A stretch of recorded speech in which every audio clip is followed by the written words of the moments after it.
नमस्कार दोस्तों।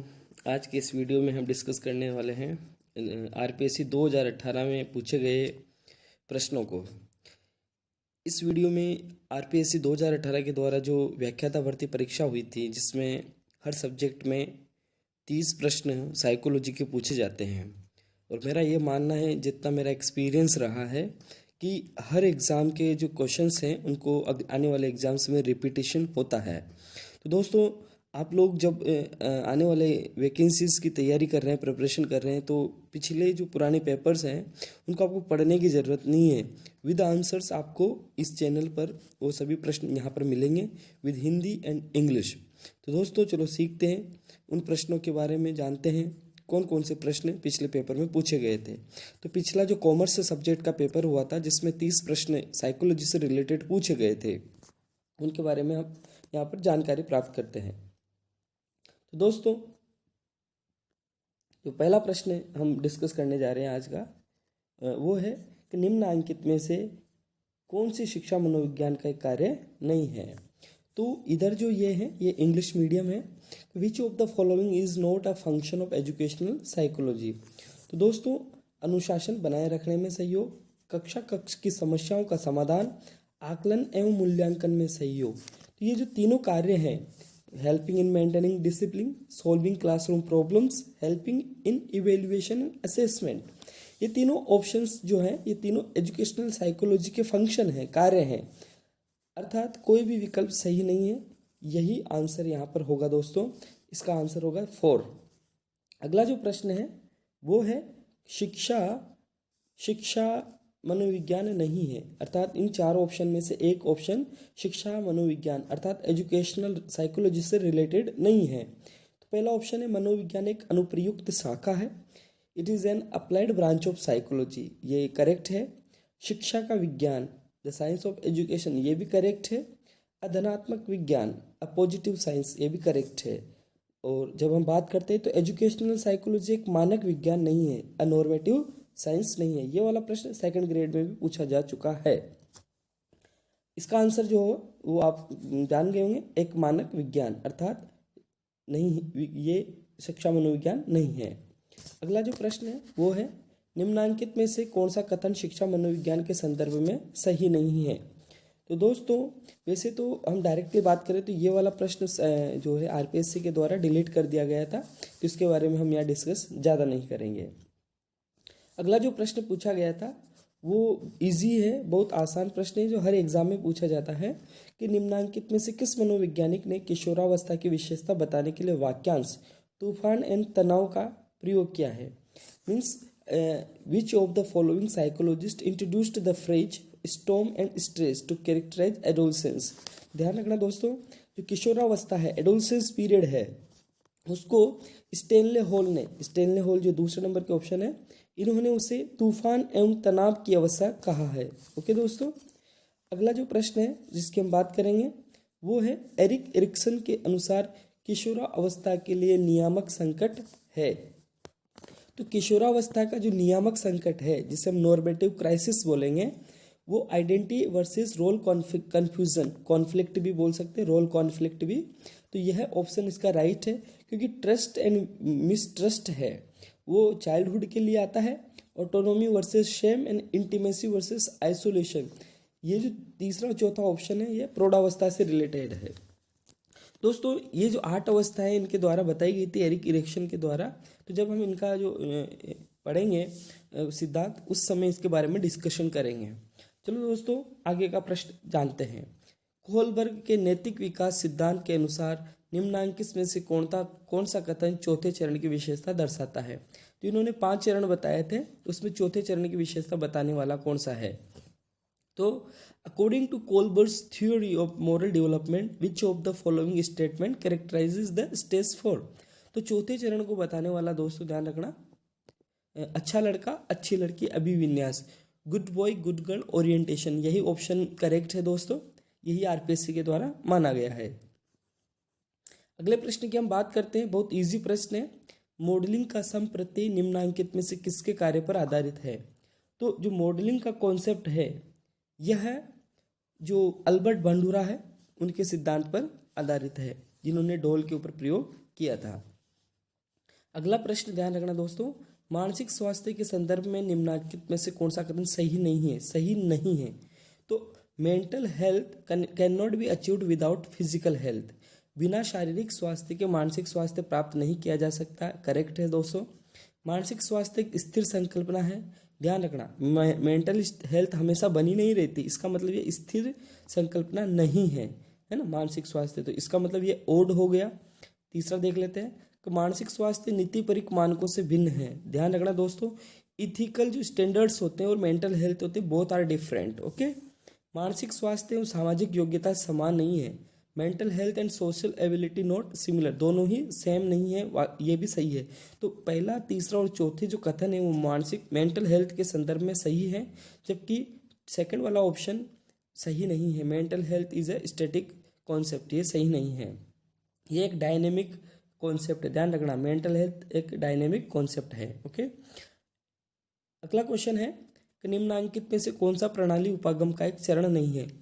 विच of the following is not a step of systems approach? System approach का एक, तो यहाँ पर ध्यान रखना दोस्तों, ये चार जो ऑप्शन है, प्रणाली विश्लेषण, सिस्टम एनालिसिस, प्रणाली की रचना एवं विकास, सिस्टम डिजाइन एंड डेवलपमेंट, प्रणाली का क्रियान्वयन एवं मूल्यांकन, सिस्टम ऑपरेशन एंड इवेल्युएशन, व्यवस्थित सूचना संग्रहण, सिस्टमेटिक डाटा कलेक्शन।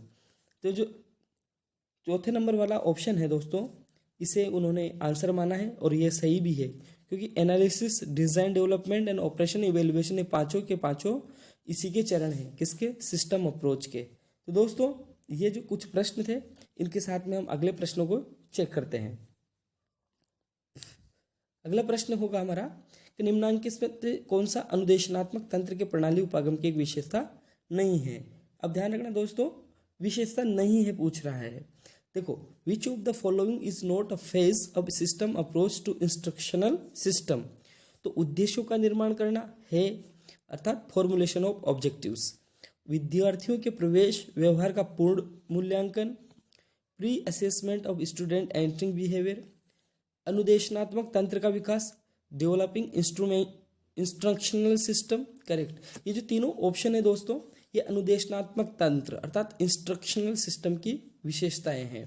परिकल्पना परीक्षण या टेस्टिंग द हाइपोथेसिस का विशेषता नहीं है। यही इसका आंसर हो गया दोस्तों।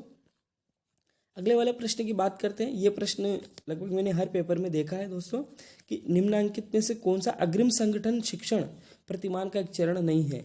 अग्रिम संगठन शिक्षण प्रतिमान को इंग्लिश में advance organiser model of teaching बोलते हैं। तो ध्यान देना, इसमें प्रेजेंटेशन ऑफ एडवांस ऑर्गेनाइजिंग आता है, प्रेजेंटेशन ऑफ लर्निंग मटेरियल आता है, स्ट्रेंथनिंग ऑफ कॉग्निटिव ऑर्गेनाइजेशन आता है, एनकाउंटर विद द प्रॉब्लम।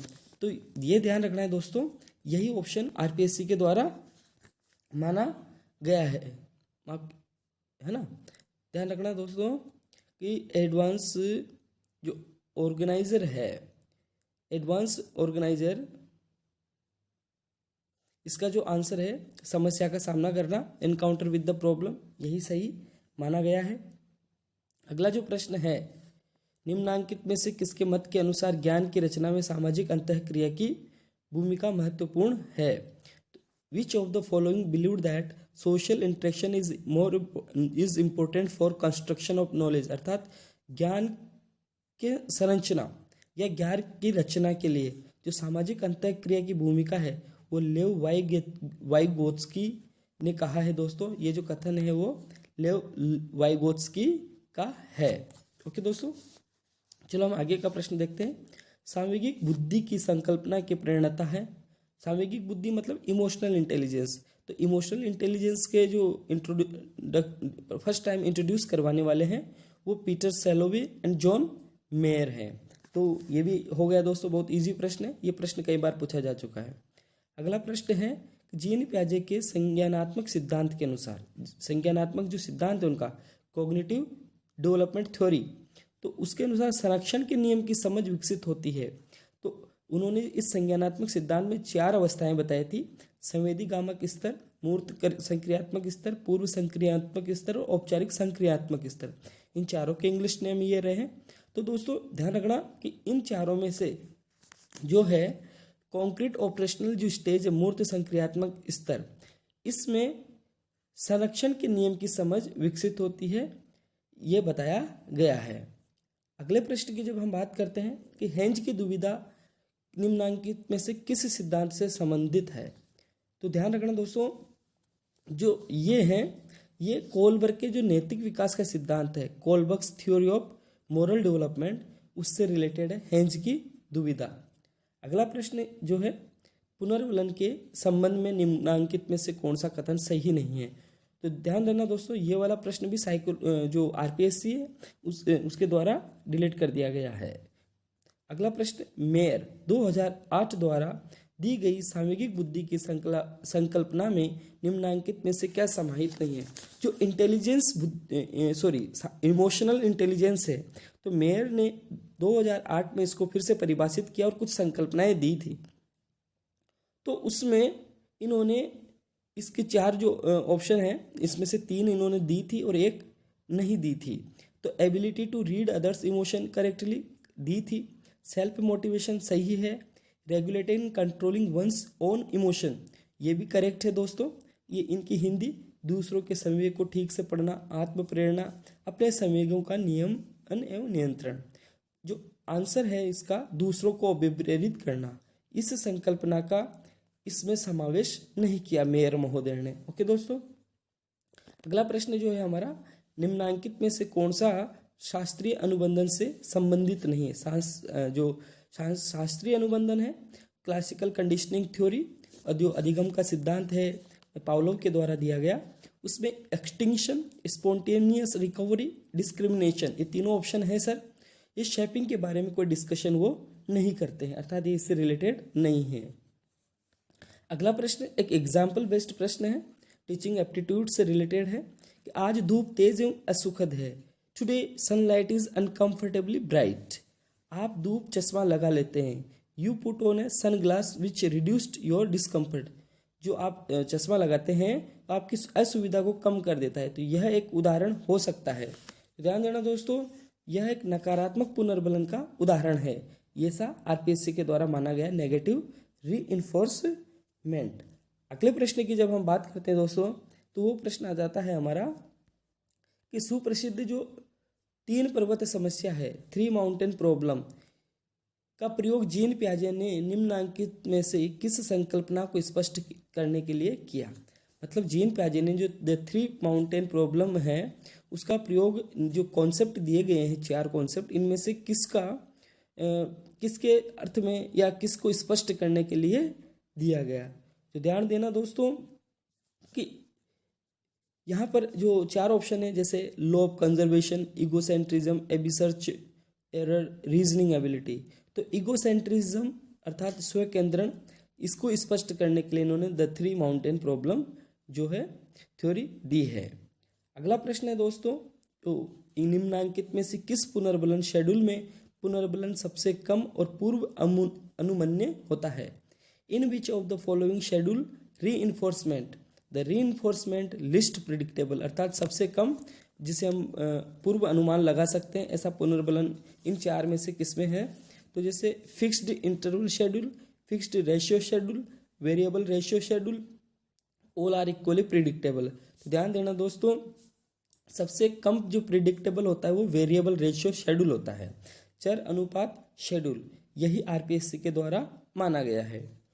एक द्वितीय पुनर्बलक जिसका युग्मन 1 से अधिक प्राथमिक पुनर्बलक के साथ किया गया हो, क्या कहते हैं उसे, अर्थात a secondary reinforcer that has been paired with more than 1 primary reinforcer is known as. मतलब एक द्वितीयक जो पुनर्बलक होता है जिसका युग्मन 1 से अधिक प्राथमिक पुनर्बलन के साथ किया जाए, तो उसे हम क्या कहते हैं। तो हमारे सामने जो दोस्तों 4 ऑप्शन है, primary reinforcer, activity reinforcer, generalised reinforcer and differential reinforcer. तो आरपीएससी के द्वारा यहाँ पर जनरलाइज्ड रीइंफोर्सर आंसर माना है दोस्तों, जिसे हिंदी में सामान्यीकृत पुनर्बलक कहेंगे। अगला जो प्रश्न है वह यह विश्वास की अधिगमकर्ता सक्रिय रूप से ज्ञान की रचना, उसकी विवेचना एवं उसकी पहचान व्यक्तिगत तरीके से करता है, सर्वाधिक उपयुक्त व्याख्या है। The belief that learners actively create interpret and recognise knowledge individual ways best describes. तो कौन सा जो स्कूल है, कौन सा संप्रदाय है जो इसको अच्छी तरीके से क्या करता है, स्पष्ट करता है। तो यह ध्यान रखना दोस्तों, इसका जो आंसर आरपीएससी के द्वारा माना गया है वो है कंस्ट्रक्टिविस्ट व्यू। हिंदी में हम जिसे रचनावादी दृष्टिकोण, जेरोम एस ब्रूनर का है, जिसे हम आगे चल करके पढ़ेंगे दोस्तों। ज्ञान के संबंध में निम्नलिखित में से कौन सा कथन रचनावादी दृष्टिकोण से सही नहीं है। रचनावादी मतलब क्रिएटिव, अर्थात विच of the following is not about knowledge from the view point of A constructivist. जो रचनावादी दृष्टिकोण है उसके अनुसार ज्ञान के संबंध में कौन सा कथन यहाँ पर प्रासंगिक नहीं है या सही नहीं है। तो दोस्तों ये जो प्रश्न था, knowledge is subjective, contextual, objective, partial, लगभग ये चारों ऑप्शन इसके सही हैं, इसलिए आरपीएससी के द्वारा इसे डिलीट कर दिया गया था। अगले प्रश्न की जब हम बात करते हैं तो कंप्यूटर का माइक्रो प्रोसेसर उदाहरण है। A micro processor of a computer is an example of. तो ध्यान रखना, ये जो माइक्रो प्रोसेसर होता है यह सॉफ्टवेयर का, माइक्रो प्रोसेसर जो होता है एग्जाम्पल, यहाँ पर चार ऑप्शन हमारे सामने, जैसे hardware, software, spyware and malware. तो इसको जो आंसर माना है आरपीएससी ने वो माना है दोस्तों हार्डवेयर। तो माइक्रो प्रोसेसर एक हार्डवेयर का क्या होता है, भाग होता है। अगले प्रश्न की जब हम बात करते हैं तो निम्नांकित में से कौन सा पद प्याजे के द्वारा एक प्रकार के संरक्षण के अधिगम को दूसरे प्रकार के संरक्षण में स्थानांतरित की अयोग्यता के लिए प्रयोग किया गया। मतलब Which of the following term is used by Piaget to describe the inability to transfer learning about one type of conservation to other types? मतलब एक संरक्षण को दूसरे में स्थानांतरित करने की जो अयोग्यता है उसके लिए कौन सा इसमें से यूज किया है। तो ध्यान देना दोस्तों, इसमें जो हॉरिजॉन्टल डेकलेज है, क्षैतिज विसंगति, इसका प्रयोग प्याजे ने किया। यही इसका आंसर आरपीएससी के द्वारा माना गया। अगला प्रश्न जिसकी हम बात करेंगे, किशोर अभिवृद्धि आवेग का तात्पर्य है। किशोर अभिवृद्धि आवेग अर्थात एडोलसेंट ग्रोथ स्पर्ट, इसका मतलब इन चार ऑप्शन में से किससे है। तो ध्यान देना दोस्तों, आरपीएससी के द्वारा जो माना गया आंसर है वो है किशोर के लंबाई और वजन में तीव्र वृद्धि जो लैंगिक परिपक्वता से ठीक पूर्व होती है, यही आंसर। अर्थात a rapid increase in height and weight of adolescents that precedes sexual maturity. मतलब किशोर में जो लंबाई और वजन होता है उसमें तीव्र रूप से वृद्धि होती है, जिससे उसकी लैंगिक परिपक्वता समय पर हो जाती है। ओके दोस्तों, अगला प्रश्न जो है, निम्नांकित में से कौन सा शिक्षण प्रतिमान का आधारभूत तथ्य नहीं है। Means which of the following is not a fundamental element of models of teaching. शिक्षण जो प्रतिमान है उसमें 5 तथ्य माने गए हैं। उनमें एक केंद्र बिंदु, संरचना, सहयोग तंत्र अर्थात focus, syntax and the support system, ये तीनों सही है। जबकि अवलोकन, ऑब्जर्वेशन को यहाँ पर कोई स्थान नहीं मिलता, अर्थात आंसर हमारा ऑब्जर्वेशन, अवलोकन हो गया। अगले प्रश्न की जब हम बात करते हैं तो निम्नांकित में से कौन सा शिक्षण का सूचना प्रक्रम प्रतिमान का उदाहरण नहीं है। तो ध्यान देना दोस्तों, विच of the following is not an example of information processing model of teaching. तो इसके अंदर इंक्वायरी ट्रेनिंग मॉडल आता है, कॉन्सेप्ट अटेनमेंट मॉडल आता है, इंडक्टिव थिंकिंग मॉडल आता है, जबकि इसमें क्लासरूम मीटिंग मॉडल नहीं आता है, अर्थात ये इसका उदाहरण नहीं है। चौथा हमारा आंसर हो जाएगा।